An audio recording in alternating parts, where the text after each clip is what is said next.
Hello बच्चों। तो ये है अर्धवार्षिक परीक्षा का पार्ट 2 वीडियो खंड ब। ठीक है, तो खंड ब के प्रश्न इस पार्ट में हम करेंगे।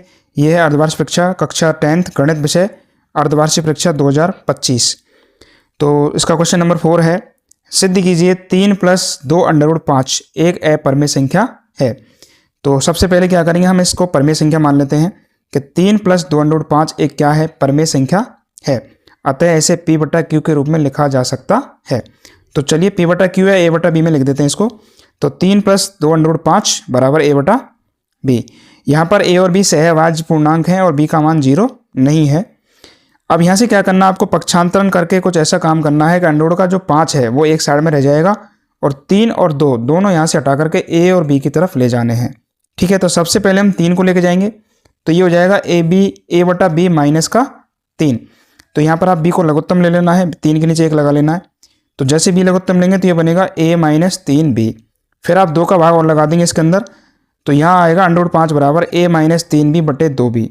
ठीक है, तो √5 इधर अकेला रह गया है। इधर क्या है, एक पूर्णांक संख्या है माइनस पूर्णांक संख्या बटे पूर्णांक संख्या, यानी पूरी की पूरी पूर्णांक संख्या है। अर्थात पूरी क्या है, एक परिमेय संख्या है, क्योंकि यहाँ पर A B दोनों क्या है, पूर्णांक हैं। और पूर्णांकों को आपस में जोड़िए, घटाइए, भाग दीजिए, तब भी पूर्णांक ही आएगा और एक परिमेय संख्या प्राप्त होगी लास्ट में।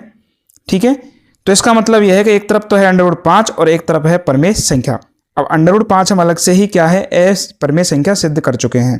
इसका मतलब √5 तो है परिमेय संख्या और एक तरफ है पूरी की पूरी परिमेय संख्या, तो जो कि कभी भी बराबर नहीं हो सकती है, जो असत्य है।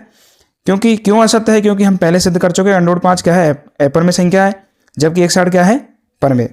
तो ये ऐसा क्यों हुआ, ये ऐसा इसलिए हुआ क्योंकि 3 + 2 √ 5 को हमने परिमेय मान लिया, जो कि गलत सिद्ध हुआ है।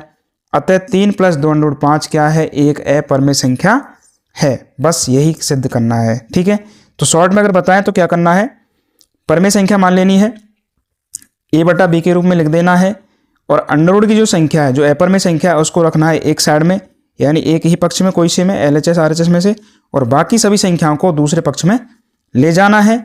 और फिर आपको ये लिख देना है कि दोनों पक्ष बराबर नहीं है, असत्य हैं। ठीक है, और इसलिए ये अपरिमेय संख्या है। बस हो गया सिद्ध। अगला प्रश्न देखते हैं, क्वेश्चन नंबर 5। x² - 2x - 8 के शून्य ज्ञात कीजिए और शून्य और गुणांकों के बीच का संबंध की जांच भी करनी है। तो सबसे पहले शून्य ज्ञात करने हैं, उसके बाद इनके संबंधों की जांच भी करनी है। तो चलिए P(x) बराबर x² - 2x - 8। तो हम यहाँ पे क्या करेंगे, 8 के ऐसे गुणनखंड कर देते हैं। तो 8 के गुणनखंड आए हैं 4 × 2। ठीक है, तो यहाँ पे 4 आपको माइनस का लेना है और 2 आपको प्लस का लेना है। ठीक है, तो 4 माइनस का ले लिया, 2 प्लस का ले लिया, तो गुणनखंड कर दिया हमने, 3 टुकड़े के 4 टुकड़े हो गए हैं। x² - 4x + 2x - 8। ठीक है, तो ये आ गया है x² - 4x + 2x - 8। अब इन 4 पदों में से 2 पद के जोड़े बन जाएंगे। तो पहले 2 पदों में से आपको x कॉमन ले लेना है। x मैंने बाहर निकाल लिया है, तो यहाँ बचेगा x - 4, क्योंकि यहाँ पे x² है, x बाहर गया तो x बच गया, 4x में से x बाहर चला गया तो -4 बच गया। पीछे है 2x - 8, इसमें से मैंने 2 बाहर निकाल लिया है, तो यहाँ से बचेगा x और 8 में से बचेगा 4। तो x - 4 को फिर से कॉमन ले लिया है, तो x - 4 ये आ गया, तो यहाँ बच गया x और ये बच गया प्लस का 2, तो x + 2, तो x - 4 x + 2, ये आपका गुणनखंड हो गया है। अब इन गुणनखंडों को बारी बारी से 0 के बराबर करना है, शून्य लेने हैं अपन को। तो x - 4 बराबर 0, तो यहाँ से x बराबर आ गया है 4 प्लस का, और या x + 2 बराबर 0 करते हैं तो x बराबर आ जाएगा -2। तो यहाँ से जो द्विघात बहुपद है उसके शून्य का आए हैं x बराबर 4 और तो x बराबर -2। तो ये तो हैं आपके शून्य 2, अल्फा और बीटा एक तरह से। अब हमें क्या करना है, शून्यकों की जांच भी करनी है, क्या ये सही है। तो सत्यता की जांच करते हैं। तो सबसे पहले शून्यकों का योग निकालते हैं। शून्यकों का योग करिए, तो एक तो आया है 4 प्लस का और एक आया -2, तो दोनों को जोड़ेंगे तो 2 बचेगा प्लस का, राइट। अब डायरेक्टली फॉर्मूला होता है -b/a। तो -b/a का मतलब है कि -b का मान भी -2 है और a का मान है 1, तो ये हो जाएगा माइनस, तो एक तो सूत्र में है ये, और एक माइनस आपका ऑलरेडी दिया गया प्रश्न के अंदर, तो -2, तो माइनस हो गई प्लस, बटे में आएगा 1, तो 2/1 यानी 2। तो शून्यकों का योग बराबर आ गया है, जो कि सत्य है। शून्य को गुणनफल करते हैं, 4 × -2, तो ये हो जाएगा -8, और सूत्र में होता है c/a, यानी -8/1। तो c का मान यहाँ पे -8 है और ए का मान वही 1 है, तो इसलिए ये भी क्या हो जाएगा बराबर, तो जो कि ये भी सत्य है। तो दोनों चीज़ सत्य हो चुकी हैं, इसलिए हम ये कह सकते हैं कि हमारा जो आंसर है, जो शून्य हमने निकाले, दोनों क्या हैं, सत्य हैं। ठीक है, चलिए आगे बढ़ते हैं।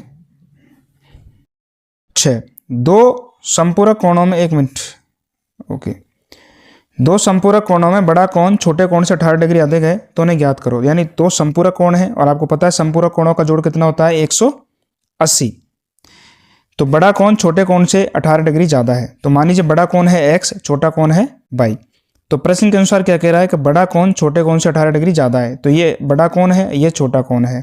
तो बड़ा कोण 18 डिग्री ऑलरेडी ज़्यादा है। अगर इनको बराबर करना चाहते हैं तो आप लिखेंगे x बराबर y प्लस 18, यानी छोटे कोण में 18 डिग्री आपको जोड़ देना। ये समीकरण 1 बन गया। अब चूंकि संपूरक कोणों का जोड़ कितना होता है, 180, तो x प्लस वाई बराबर हो जाएगा 180। तो समीकरण 1 में जो x का मान लिखा हुआ y प्लस 18, वो उठा करके यहाँ पे रख दीजिए आप। तो यहाँ हो जाएगा y प्लस 18 प्लस y। तो x की जगह हमने 18 लिख दिया, इस जगह पे x की जगह y प्लस 18 लिख दिया। तो y प्लस 18 प्लस y बराबर 180। तो 2y बराबर हो जाएगा, 18 को उधर ले जाइए 180 की तरफ, पक्षांतरण हो जाएगा 180 माइनस 18। तो कितने बचे, 162। 2y बराबर 162, 2 का लगाएंगे भाग, तो y का मान हो जाएगा 81 डिग्री। ठीक है, y के मान को उठाकर को समीकरण 1 में रख दीजिए। तो x का मान आ जाएगा यहाँ से 81 प्लस 18 यानी 99। तो y का मान हो जाएगा, समीकरण 1 में रख देते हैं, x बराबर 81 प्लस 18 यानी x बराबर हो जाएगा 99 डिग्री। तो यहाँ पर बड़ा कोण है, जो बड़ा संपूरक कोण है वो है 99 डिग्री 99, छोटा संपूरक कोण है 81 डिग्री। ओके, तो चलिए आगे बढ़ते हैं। Question number 7। तो यहाँ पर दिया गया है LM समांतर CB, LN समांतर CD। तो सिद्ध करना है AM बटे AB बराबर AN बटे AD। ओके, तो शुरू करते हैं। दिया है LM समांतर CB और LN समांतर CD। चलो देखते हैं कहाँ पर है, LM समांतर CB और LN समांतर CD। ओके, सिद्ध करना है AM बटे AB। AM ये भुजा है और AB इसकी बड़ी भुजा है, तो AM बटे AB, और दूसरा है AN बटे AD यानी AC की लंबी भुजा। तो चलो शुरू करते हैं। तो यहाँ पर ALM ये त्रिभुज और ACB ये त्रिभुज दोनों समरूप त्रिभुज हैं, ये छोटा वाला और बड़ा वाला, क्योंकि ये भुजा LM भुजा CB के क्या है, समांतर। तो एक कोण तो इसमें देखो बनिष्ठ है ऊपर वाला, और यहाँ पर ये संगत कोण बन जाएंगे, इसलिए क्या हो जाएंगे ये बराबर। तो दोनों त्रिभुज कैसे हैं, समरूप। तो त्रिभुज ALM और त्रिभुज ACB में LM समांतर CB दिया हुआ है, इसलिए दोनों त्रिभुज क्या है, समरूप हैं। इसलिए समरूपता के नियम से क्या करेंगे आप, इनकी संगत भुजाओं का अनुपात बराबर लिख देंगे। तो AL बटे AC बराबर AM बटे AB। तो AL बटे AC बराबर AM बटे AB, समीकरण 1। अब पुनः नीचे आइए, ALN और ACD। तो ALN और त्रिभुज ACD दोनों त्रिभुज ये भी समरूप होंगे, क्योंकि यहाँ पर LN समांतर CD दिया, सेम कंडीशन बन रही है। ये रेखा इस रेखा के समांतर है, तो यहाँ पे संगत कोण बनेंगे, तो ये बराबर, और ऊपर का कोण दोनों में ओबनिष्ठ है, तो ये भी बराबर हो जाएगा। तो इस तरह से ये क्या हो जाएगा, यहाँ पे दोनों त्रिभुज समरूप हो जाएंगे। तो समरूपता के नियम से लिखेंगे संगत भुजाएं बराबर होती हैं। तो AL बटे AC संगत भुजाओं का अनुपात बराबर होता है, तो AL बटे AC बराबर होगा AN बटे AD। तो समीकरण 1 और 2 से, समीकरण 1 और 2 में देखेंगे आप कि AL बटे AC बराबर AM बटे AB लिखा हुआ है, और समीकरण 2 में लिख रहा है AL बटे AC बराबर AN बटे AD। तो AL बटे AC दोनों में शामिल है, तो दोनों का आप यूज करेंगे दोनों समीकरणों से, तो इसके RHS पार्ट भी बराबर हो जाएंगे। तो AM बटे AB बराबर AN बटे AD इति सिद्धम, यही सिद्ध करना था हमको। ठीक है, अब बढ़ते हैं क्वेश्चन नंबर 8।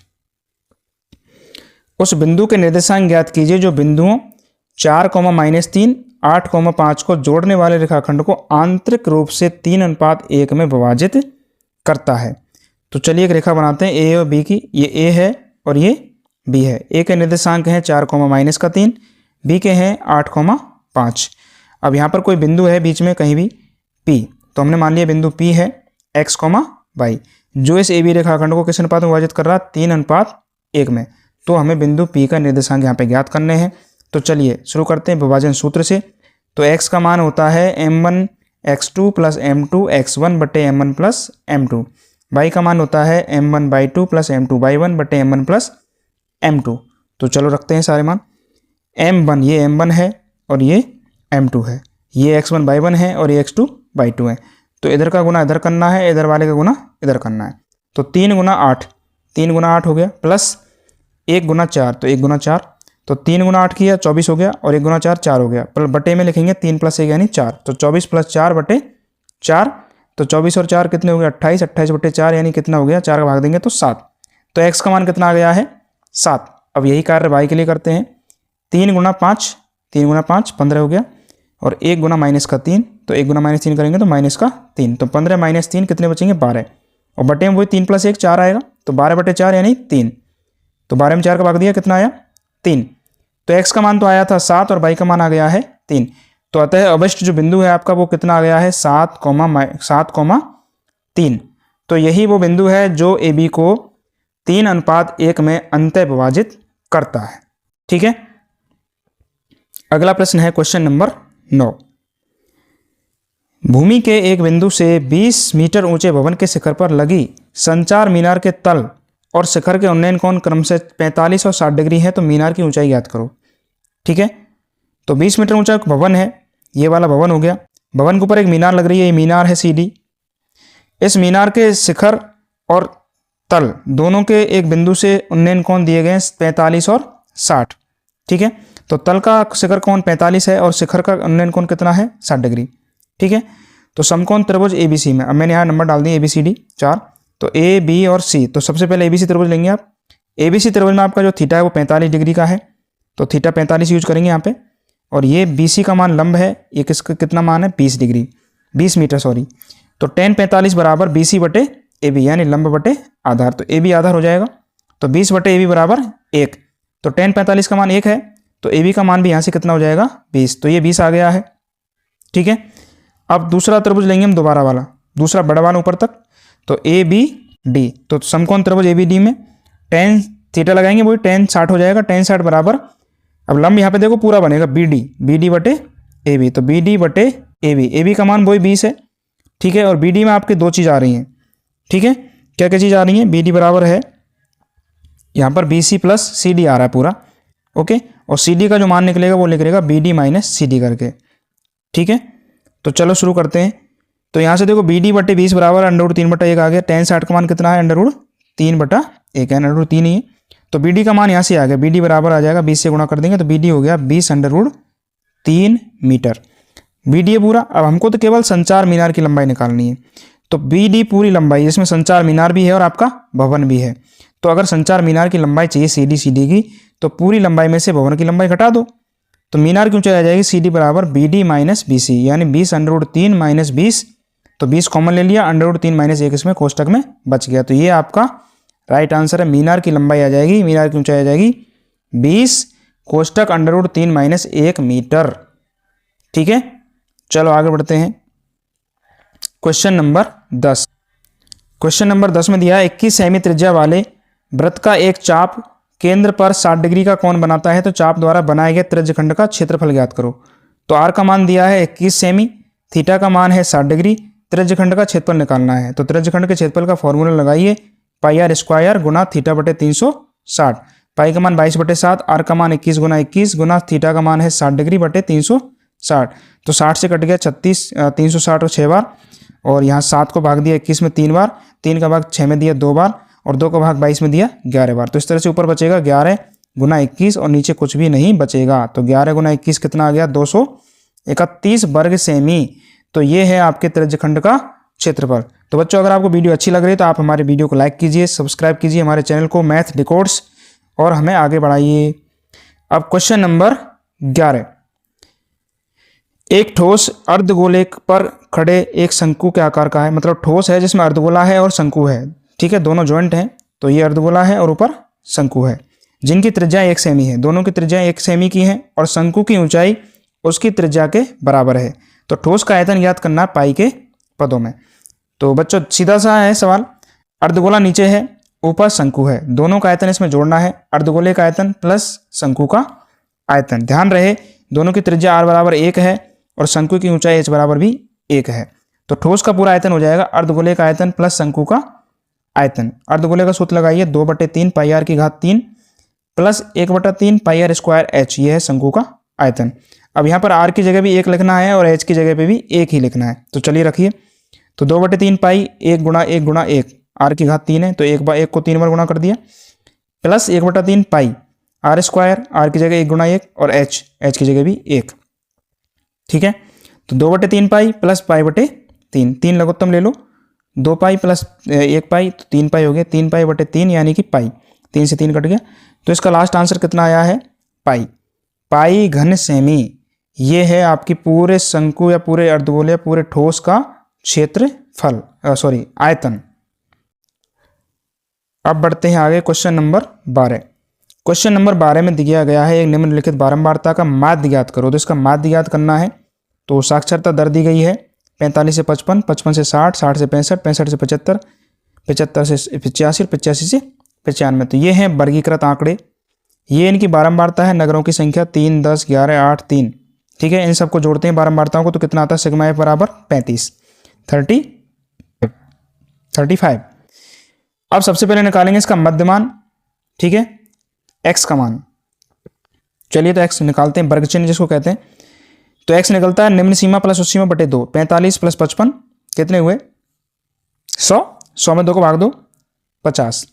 इसी तरह इन सबको जोड़ेंगे, 55 प्लस 65 110, 120 हो जाएगा, 2 को भाग देंगे 60 आ जाएगा, 65 प्लस 75 ये हो जाएगा 140, 2 को भाग दिया 70, 75 प्लस 85 160 हो गया, 90 2 को भाग दिया 80 आ गया, 85 और प्लस 95 करेंगे तो 180 हो जाएगा और 2 को भाग देंगे तो 90 आ जाएगा। तो इनके सब मान आ गए x के 50, 60, 70, 80, 90। ओके, अब हम इसको अपने हिसाब से किसी भी फॉर्मूले का यूज कर सकते हैं। यहाँ पे प्रत्यक्ष विधि का भी यूज कर सकते हो, fx निकालो डायरेक्टली। अगर आप अच्छा लगता है कल्पित माध्य विधि तो कल्पित माध्य से यूज कर सकते हो। तो यहाँ मैंने कल्पित माध्य का यूज किया है। तो यहाँ सबसे पहले मैं a का मान ले लेता हूँ, a का मान ले लिया 70। अब d का मान निकालेंगे x माइनस a, तो d बराबर x माइनस a करना है। तो 50 माइनस 70 यानी माइनस 20, 60 माइनस 70 करेंगे माइनस 10, 70 माइनस 70 करेंगे 0, 80 में 70 घटाओ प्लस के 10 बचेंगे, 90 में 70 घटाओ प्लस के 20 बचेंगे। तो ये सारे मान किसके आए हैं? d के। अब निकालना है f गुना d, तो ये f है और ये d है। 3 गुना माइनस 20 तो माइनस के 60, 10 गुना माइनस 10 तो माइनस 100, 11 गुना 0 तो 0, 8 गुना 10 80, 3 गुना 20 60। ठीक है, तो ये माइनस का 60 माइनस का 100 कितने हो गए? माइनस के 160 और प्लस के 80 प्लस के 60 तो ये हो गए प्लस के 140। तो यहाँ पे देख रहे हो दोनों को जब जोड़ेंगे सिग्मा एफ डी निकालेंगे तो माइनस की संख्या ज़्यादा बड़ी आ रही है, तो माइनस के 20 बचेगा। ठीक है, तो हमने सिग्मा एफ का मान निकाल लिया 35, सिग्मा एफ डी का मान निकाल लिया माइनस के 20। और अब लगाते हैं कल्पित माध्य विधि का फॉर्मूला। कल्पित माध्य विधि से माध्य एक्स ए प्लस सिग्मा एफ डी बटे सिग्मा एफ। ए का मान हमने 70 लिया तो 70 प्लस माइनस के 20, सिग्मा एफ डी का मान कितना आया? माइनस 20 और सिग्मा एफ का मान 35, तो माइनस 20 बटे 35। आप इसको काट भी सकते हैं, 5 का भाग दिया मैंने, 5 चौका 20 और 5 सत्ते 35, तो 4 बटे 7, तो 70 माइनस 4 बटे 7। अब आपको क्या करना है? 4 में 70 का भाग लगाना है, सॉरी 4 में 7 का भाग लगाना है। तो 70 माइनस 0.57, 57 है 0.57, तो 70 में से आप इसको घटा देंगे तो ये बनेगा 69.43, 69.43। ठीक है, तो ये है आपका माध्य 69.43। आप चाहे कोई भी विधि यूज करो लेकिन उत्तर आपका यही आएगा। चलिए आगे बढ़ते हैं क्वेश्चन नंबर 13। एक थैले में 3 लाल 5 काली गेंदें हैं, तो टोटल गेंद कितनी हुई? 3 + 5 बराबर 8। उस थैले में से एक गेंद याद रक्षा निकाली जाती है, यानी आंख बंद करके निकाली जाती है। तो ज्ञात कीजिए कि क्या वह गेंद लाल होगी या लाल गेंद नहीं होगी। तो प्रायिकता ज्ञात करनी है आपको। तो लाल गेंद कितनी है? 3, काली कितनी है? 5, कुल गेंद कितनी है? 8। तो कुल परिणाम कितने हो गए? 8। तो लाल गेंद होने की प्रायिकता कितनी होगी? लाल गेंद के अनुकूल परिणाम कितने हैं? तो लाल गेंद है कितनी? 3 है, तो अनुकूल परिणाम कितने हो गए? 3 बटे कुल परिणाम कितने हैं? 8, तो 3 बटे 8। लाल गेंद नहीं होने की प्रायिकता, तो लाल गेंद के जो परिणाम हैं उनको तो हटा दीजिए, बचे कितने परिणाम? 5। तो लाल गेंद नहीं होने के अनुकूल परिणाम कितने आ जाएंगे? 5, और कुल परिणाम तो वही है 8, तो 5 बटे 8 इसका आंसर होगा। तो लाल गेंद होने की प्रायिकता है 3 बटे 8, लाल गेंद नहीं होने की प्रायिकता है 5 बटे 8। ध्यान रहे अगर यहाँ पर काली गेंद आने की प्रायिकता पूछी होती ना तो वो भी 5 बटे 8 ही होगी, क्योंकि वो लाल नहीं है तो फिर काली तो है। चलिए क्वेश्चन नंबर आगे। तो यहाँ पर देखो अभी तक हमने लघुत्तरात्मक प्रश्न किए थे, अब थोड़े से दीर्घ लघुत्तरात्मक प्रश्न है और ये भी खंड ब के ही प्रश्न हैं। तो इससे पहले जितने प्रश्न किए हमने वो सब 2-2 नंबर के प्रश्न थे। अब आने वाले हैं 3-3 नंबर के प्रश्न, ये आपके 3 या 4 प्रश्न होंगे। तो क्वेश्चन नंबर 14, ए पी का 31वां पद ज्ञात कीजिए जिसका 11वां पद 38 है और 16वां पद 73 है। तो ये है खंड ब हम पढ़ रहे हैं। तो क्वेश्चन नंबर 14 में दिया गया ए पी का 11वां पद कितना दिया, A11 बराबर A plus 10D, A plus 10D बराबर 38 दिया है। 16वां पद क्या दिया है, A16 बराबर A प्लस 15D बराबर 73। अब ये समीकरण 1 हो गया, ये समीकरण 2 हो गया। समीकरण 1 और 2 को हल करते हैं तो यहाँ पे समीकरण 1 में से 2 को घटा देते हैं। तो A में से A कट गया, 10D माइनस 15D, तो ये बचेंगे माइनस के 5D। 38 में से 73 घटाएंगे तो माइनस के 35 बचेगा। तो D बराबर हो जाएगा माइनस के 35 बटे माइनस का 5। तो माइनस से माइनस कट गया और सब 5 का लगाया, 35 में भाग कितनी बार गया, 7 बार। तो D का मान कितना आ गया है, 7। D के मान को उठा करके समीकरण 1 में रख दो। समीकरण 1 में D का मान रखा तो A प्लस 10 गुना D, 10 का मान D का मान कितना है, 7। तो 7 गुना 10 करेंगे तो कितना हो जाएगा, 70। तो A प्लस 70 बराबर 38। 70 को उधर ले जाए पक्षांतरण करके तो ये हो जाएगा A बराबर 38 माइनस 70। तो कितने बचेंगे, माइनस के 32। तो A बराबर बचा है माइनस का 32 और D बराबर आया है प्लस का 7। अब निकालना कौन सा पद है हमको, 31वां पद। तो AP का 31वां पद यानी A 31 बराबर हो जाएगा A प्लस 30D। तो A का मान है माइनस 32 प्लस 30 गुना 7। तो 30 गुना 7 करेंगे 210 और माइनस का 32 है ये। तो 210 में से माइनस का 32 माइनस का घटा दो तो बचेंगे 178। तो इस AP का 31वां जो पद है वो आया है 178। तो ये है 3 नंबर का प्रश्न, दीर्घ उत्तरात्मक प्रश्न। ओके, अब बढ़ते हैं क्वेश्चन नंबर 15। एक्स अक्ष पर वह बिंदु ज्ञात कीजिए जो बिंदु 2,-5 और -2,9 से समदूरस्थ है। तो माना कि एक्स अक्ष पर वह बिंदु, अब देखिए एक्स अक्ष पर माने तो आपको x, 0 मानना है। अगर y अक्ष पर आ जाए तो 0, y मानना है। ठीक है, क्योंकि जिस अक्ष पर बिंदु मान रहे हो उसी अक्ष का आपको निर्देशांक लिखना है, दूसरे अक्ष का 0 लिखना है। ठीक है, तो यहाँ पर हमने x अक्ष का बिंदु माना है तो बिंदु P x, 0 है जो बिंदु A 2,-5 और B -2,9 से समान दूरी पर स्थित है, अर्थात PA बराबर PB होगा। अब हम दूरी सूत्र का उपयोग करेंगे। तो सूत्र आपको एक बार लिख देना है, √x2 - x1 का whole square plus y2 - y1 का होल स्क्वायर। ठीक है, अब समीकरण 1 जो है PA बराबर PB, तो PA और PB का मान आप इस दूरी सूत्र से निकालेंगे। ठीक है, तो PA तो P ये रहा और A ये रहा। ठीक है, तो आप चाहो तो x में से 2 घटाओ, चाहे 2 में से x घटाओ, एक ही तरीका है, किसी तरह से हटा लो। ठीक है, तो हमने यहाँ पे PA निकाला है तो 2 - x का होल स्क्वायर और माइनस का 5 - 0, -5 - 0 का होल स्क्वायर। ठीक है, इसी तरह PB निकालेंगे तो P और B तो -2 - x का होल स्क्वायर और 9 - 0 का होल स्क्वायर। ठीक है, वर्ग कट गए हैं, अंडरवुड वाला जो चिन्ह है वो कट जाएगा क्योंकि दोनों बराबर है। 2 - x का होल स्क्वायर -5 का होल स्क्वायर, इधर बचेगा दोनों, तो माइनस प्लस हो गए और माइनस प्लस के 2 और प्लस x का होल स्क्वायर। इस तरह 9 का वर्ग। तो देखिए यहाँ होल स्क्वायर खोलेंगे अपन तो 4 - 4x प्लस x स्क्वायर और ये 5 का हो जाएगा 25। इधर इसको खोलेंगे तो 4 + 4x plus x square plus 81। तो यहाँ पर कुछ चीज़ें तो कटने वाली हैं, आप चाहो तो यहीं काट सकते हो। हम इधर लेके पक्षांतरण कर दिया हमने इसका, तो कुछ इस तरह से चेंज हो गया ये x स्क्वायर प्लस 29। देखिए यहाँ पे बचेगा x स्क्वायर प्लस 29 हो गया और माइनस का 4x, और ये बचेगा x square plus 85 plus 4x। ये सारे के सारे माइनस हो जाएंगे इधर जाएंगे तो। ठीक है, तो x स्क्वायर और 25 + 4 29 और माइनस का 4 ये रहा। ठीक है, ये आया इधर तो माइनस का x स्क्वायर हो गया, ये 4x आया इधर तो ये माइनस का 4x हो गया और 81 और 4 कितने हो गए, 85 ये आ गया। ठीक है, तो यहाँ पे x स्क्वायर से x स्क्वायर कट गया, 4x माइनस के माइनस जोड़ेंगे आपस में और 29 से प्लस के हैं और ये माइनस के 85 हैं। तो यहाँ पर देखो क्या बच रहा है, माइनस के 4 और माइनस के 4 हो गए माइनस के 8x, प्लस के 29 हैं और माइनस के 85 हैं तो ये बचेंगे माइनस के 56। 56 को मैं वापस उधर ले जा रहा हूँ तो ये बचेगा माइनस के 8x बराबर प्लस के 56। तो x बराबर हो जाएगा 56 बटे माइनस का 8, तो ये आएगा माइनस का 7। तो x का मान कितना आया है, माइनस का 7। अतः जो अभिष्ट बिंदु बनेगा वो बन जाएगा बिंदु P -7, 0। तो ये है वो बिंदु जिससे आपके दोनों बिंदुओं को दूरी क्या है, समान है। क्वेश्चन नंबर 16, सिद्ध कीजिए कि बाह्य बिंदु से वृत्त पर खींची गई स्पर्शरेखाओं की लंबाइयां कैसी होती हैं, बराबर होती हैं। ठीक है, तो ये मान लीजिए वृत्त है और ये इसका बाहर का बिंदु है, बाहर बिंदु से आपके 2 स्पर्शरेखाएं खींची गई हैं, PA बराबर PB, ये हमको सिद्ध करना है, PA बराबर PB। तो दिया है O केंद्र वाले एक वृत्त पर बाह्य बिंदु P से 2 स्पर्शरेखाएं PA और PB खींची गई हैं, सिद्ध करना है PA बराबर PB। रचना करते हैं, वृत्त के केंद्र O को स्पर्श बिंदु A और B और बाह्य बिंदु P से भी मिला देते हैं। ठीक है, तो ये हमने रचना कर दी है कि वृत्त का जो केंद्र है इसको ओ पी से मिलाया है, ए और बी से भी मिलाया है। तो ये कुछ इस तरह से चित्र बन जाएंगे, आपके दो त्रिभुज बन जाएंगे और हम इन दोनों त्रिभुजों को ही लेके चलेंगे। तो चलिए उत्पत्ति करते हैं। तो त्रिभुज ओ ए पी और त्रिभुज ओ बी पी।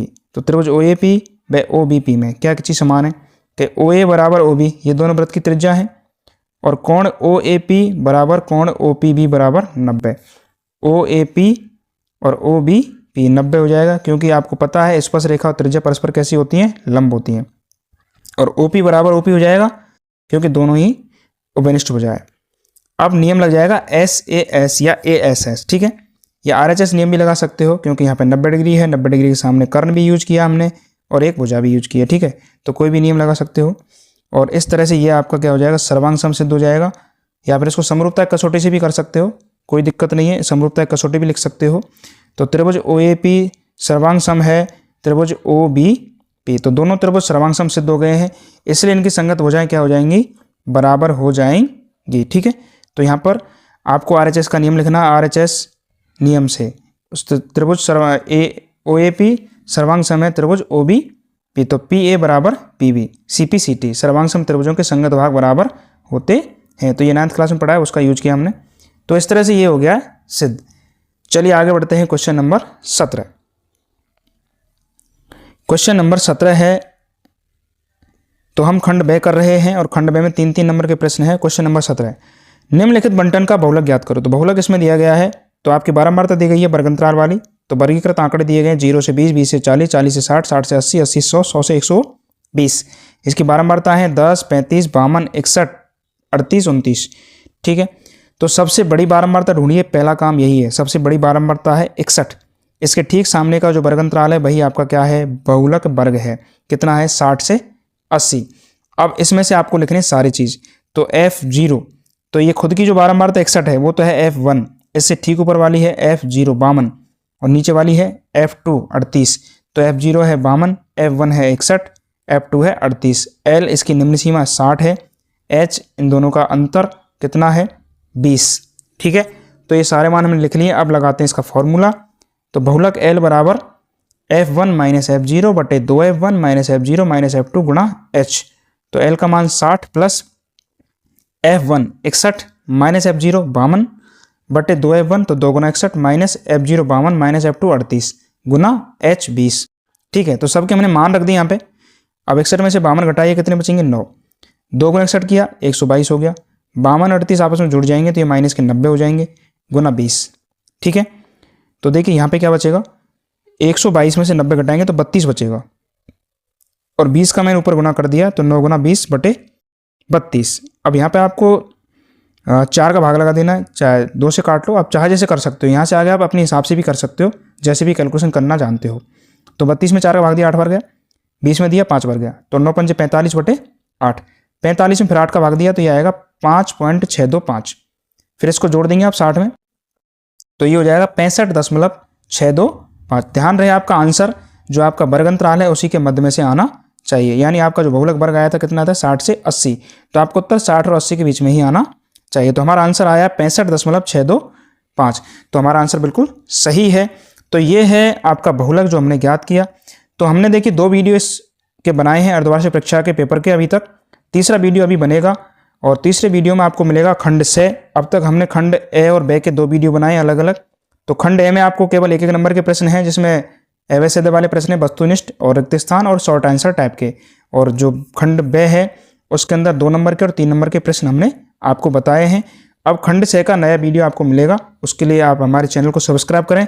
सबसे पहले आपके पास हमारी लिंक पहुंचेगी। तो @मैथमेटिक्स यानी मैथ्स डिकोड नाम से हमारा वीडियो है, हमारा जो चैनल है उसको सब्सक्राइब करें, हमारे वीडियो को लाइक करें, कमेंट्स करें और चैनल को फॉलो करें। Okay, thank you so much. Next video मिलते हैं।